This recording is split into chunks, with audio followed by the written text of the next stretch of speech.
আসসালামু আলাইকুম। আশা করি ভালো আছেন। আজকে আপনাদের একটা বাস্তব গল্প শোনাবো। সৌদি আরবের ঘটে যাওয়া একটা ঘটনা। সৌদি আরবের এক শহর থেকে কালো জাদুকরের বাসায় রেড অ্যালার্ট দিল পুলিশ।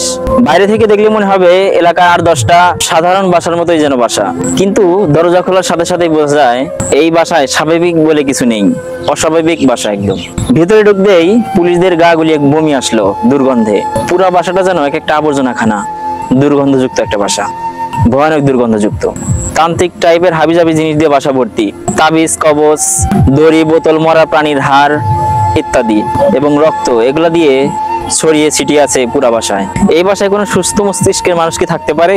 পুলিশ এই কালো জাদুকর মহিলাকে গ্রেফতার করলো এবং তার বাসা থেকে উদ্ধার করা বাজেয়াপ্ত জিনিসগুলোকে উদ্ধার করে ইনভেস্টিগেশন শুরু করলো। কালো জাদুর সাহায্যে এই মহিলা অনেক মানুষের ক্ষতি করেছে। প্রেগন্যান্সি থেকে শুরু করে স্বামী স্ত্রীর বিচ্ছেদ, এমন কিছু নেই যে অপকর্মগুলো সে করে নাই।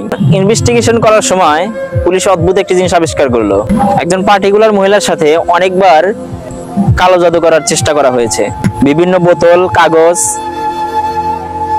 সবকিছুর উপরেই তার নাম লিখে তাকে কালো জাদু করা হয়েছিল এবং বিভিন্নভাবে আঁকা আঁকি কলম দিয়ে তার নাম লেখা তার ছবির উপরে এমন কোনো খারাপ ইয়া নাই যেটা সে করে চেষ্টা করে নাই।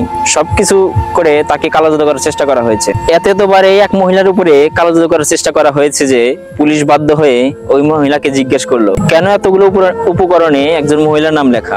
কালো জাদুকর মহিলাটি বলল, আমি এই মহিলার উপরে কালো জাদু করার জন্য কোনো উপকরণ বাকি রাখিনি, অথচ কিছুতেই আমি তাকে কালো জাদু দিয়ে কাবু করতে পারিনি।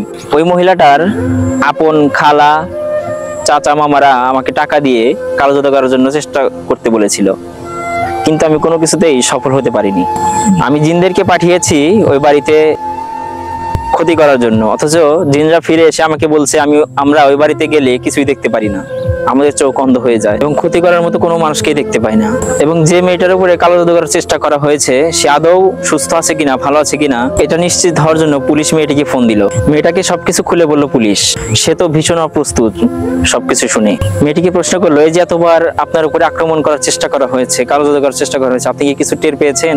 উত্তরে ভদ্র মহিলাটা যা জবাব দিল তা শুনে হাত পা ঠান্ডা হয়ে যায়। জি, মাঝে মাঝে আমাদের জানালার উপরে সজোরে শব্দ হতো এবং জোরে জোরে হাওয়া বইতে থাকতো, জানালাগুলো ধুল খাইতো।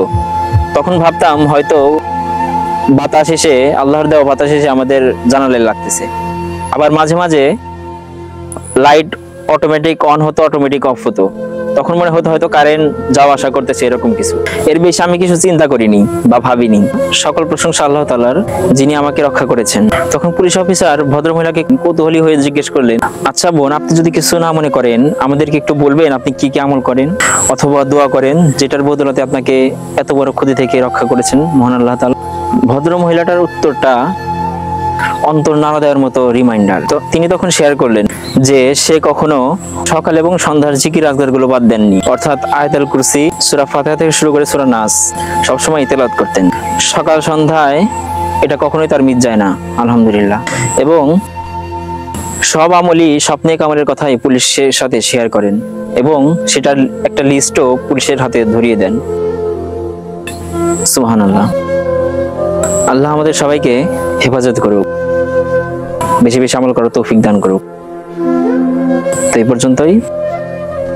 ভিডিওটি ভালো লাগলে লাইক করবেন, শেয়ার করবেন এবং চ্যানেলটি সাবস্ক্রাইব করতে ভুলবেন না। তো ভালো থাকবেন সবাই।